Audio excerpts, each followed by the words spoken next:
Okay, I take an old t-shirt and turn it inside out.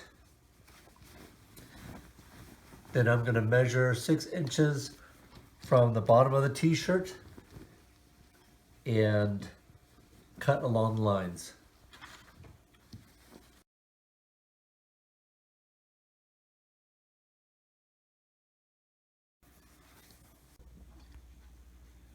Okay, next I'm going to make the ear loops. And here's an ear loop. And this is made from Pantyhose, so this is this. So you can use Pantyhose, or you can use tights, or you can use stockings too.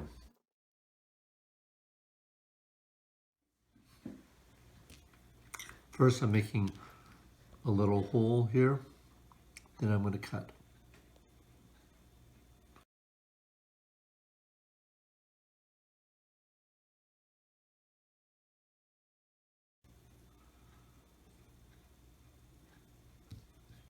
Now I'm going to take the rings and put them in the t-shirt material.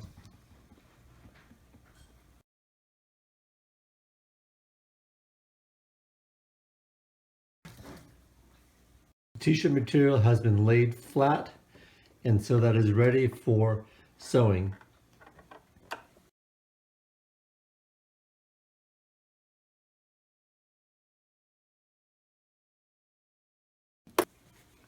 Pull one of the 2 rings over to the end that you just sewed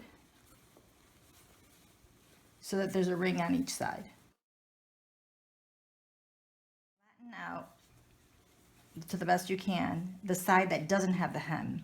This side has the t-shirt hem, so you're not going to sew that.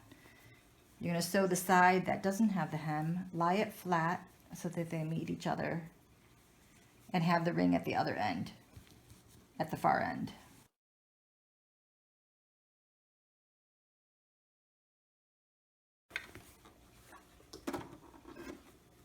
You want to try to not get your ring sewn under, so you need to push it into your first seam as best as you can.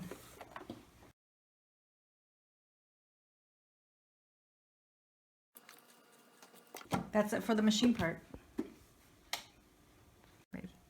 Okay, so now we're going to insert the nose bridge piece, which in our case right now is a twist tie, into the mask. It's still inside outed, and note that when we began, we should have been having the shirt inside out as you were sewing, so that everything is inside outed, and that way it'll have a nice finish when we reverse it. Insert the nose bridge into the seam, your long seam, just in between the 2 pieces of cloth, snug against the seam that you sewed, and try to get it into the middle the best you can. Start at one edge. On the ends, you'll want your stitches quite tight because that's where the twist tie can move out of place, of course.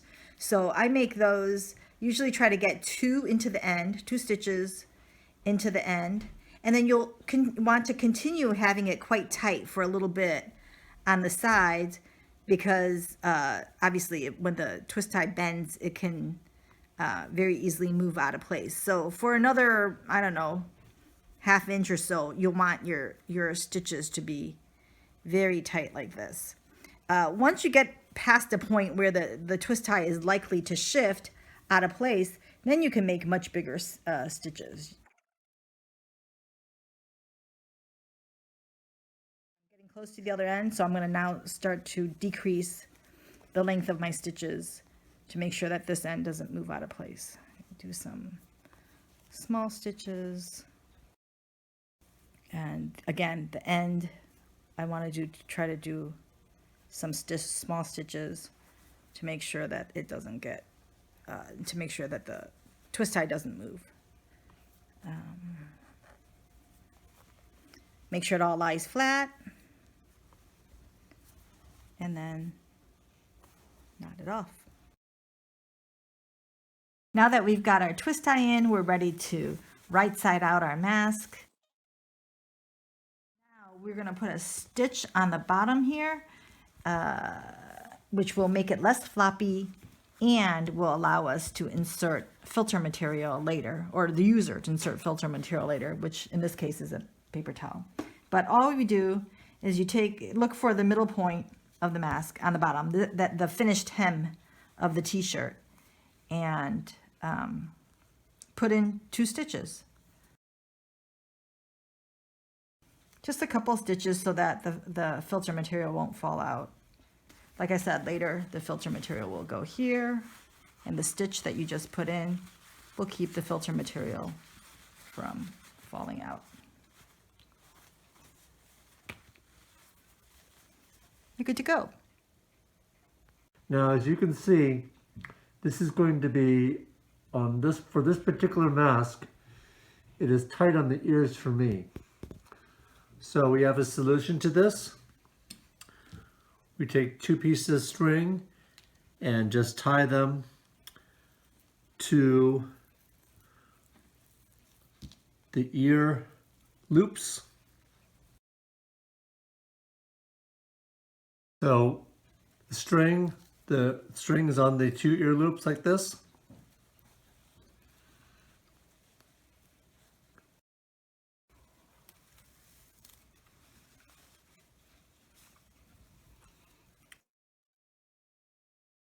The nose bridge is secure.